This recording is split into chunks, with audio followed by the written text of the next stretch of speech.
Акулы. Эти древние создания вызывают интерес у людей, смешанный с чувством бессознательного страха. Про акул сложено больше мифов и легенд, чем про любых других морских обитателей. Считается, что они – самые совершенные хищники на нашей планете. Достигнув предела в развитии хищных рыб, они остаются неизменными вот уже сотни миллионов лет. Фантазию писателей и сценаристов питают рассказы об их нападениях на людей, а энтузиасты мечтают отыскать в морской пучине самого опасного хищника – мегалодона. Сегодня мы отправимся в далекое прошлое и вместе с акулами пройдем тернистый путь их эволюции. История акул начинается в глубокой древности, во времена, когда единственными позвоночными на планете были рыбы. Вынужденные защищаться от головоногих моллюсков и рака-скорпионов, они оделись в мощную броню.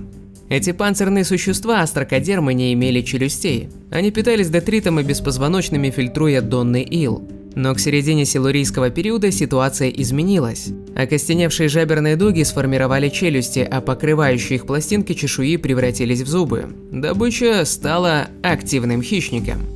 Первые окаменелости хрящевых рыб датируются возрастом в 400 миллионов лет, и представлены они, разумеется, зубами. Именно зубы будут отмечать весь путь дальнейшей эволюционной истории акул. Можно даже сказать, что их история – это история зубов. Что общего между зубами человека, акулы и плакоидной чешуей? Одинаковое строение. Плакоидная чешуя самая древняя. Она представляет собой ромбообразную пластинку из дентина, погруженную в кожу. Торчащий наружу шип покрыт витродентином, по сути зубной эмалью, а внутренняя полость чешуйки заполнена пульпой с кровеносными сосудами. Еще в Девоне такие образования стали первыми зубами у рыб, как у акул, так и у наших предков. Гладкий, выступающий из кожи шип чешуйки превратился в рабочую часть зуба. Он не был закреплен в кости и легко утрачивался, но взамен вырастал новый. Около 370 миллионов лет из разнообразия хрящевых рыб выделяются кладосилахии. Эти рыбы обитали в неглубоких морях на месте будущей Северной Америки. Они были первыми рыбами, несущими основные черты строения акул. Вытянутое веретенообразное тело достигало 1 метра и 80 сантиметров в длину и заканчивалось хвостом, имеющим одинаковую верхнюю и нижнюю лопасть. Кожа, в отличие от современных акул, была почти лишена чешуи. Подковообразную пасть на нижней части головы усеивали гладкие зубы с несколькими вершинами. 5-7 жаберных щелей обеспечивали приток воды к жабрам. Все это нам известно благодаря хорошо сохранившимся скелетам кладосилахий с отпечатками органов и тканей. Кажется парадоксальным, но первые акулы были хрящевыми только формально. А гены, отвечающие за формирование костной ткани, есть у акул и сегодня. Каменноугольный период стал эпохой максимального разнообразия акул. Это был настоящий золотой век, породивший множество причудливых форм этих хищников. Некоторые, например, ксеноканты, даже перешли к обитанию в пресных водоемах.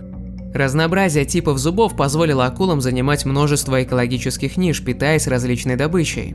Трехметровые стетоканты несли на спине странный вырост, похожий на гладильную доску.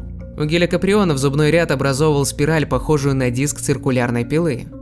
Основными конкурентами в морях выступали плакодермы, покрытые костной броней чудовища, самое известное из которых – дунклеостей. В отличие от них, акулы сделали ставку на скорость и маневренность, и это позволило им доминировать в морях вплоть до конца карбона. Только вот эволюционной ценой стала костная ткань. Для нас кажется естественным, что рыбы способны плавать в толще воды, но вспомним, что их эволюция начиналась на дне в прибрежных мелководных участках. Костный скелет и наружный панцирь придавали им отрицательную плавучесть, иначе говоря, рыбы были тяжелее воды.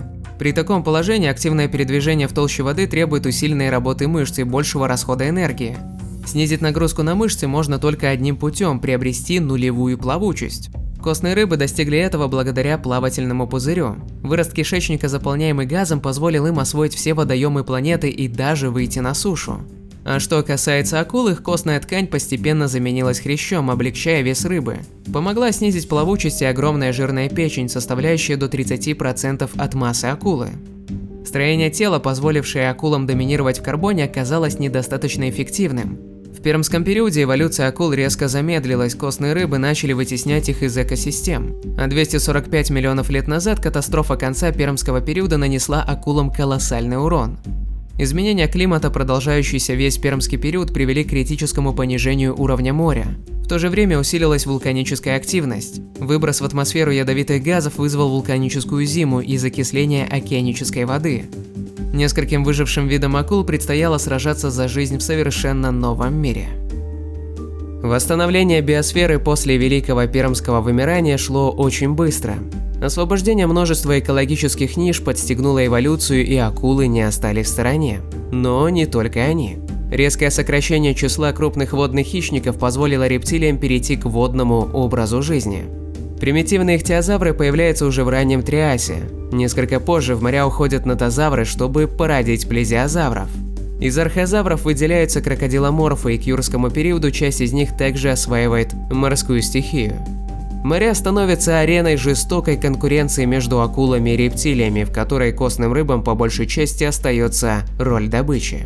В ходе эволюционной гонки пелагические акулы приобретают современный вид. Идеальная форма тела, крупная пасть подвижнее верхней челюстью, превосходная сенсорная система, живорождение у некоторых видов – все эти особенности позволяют акулам конкурировать с ихтиозаврами на равных. А их острые зубы, сменяющиеся как на конвейере, наносят куда более опасные ранения.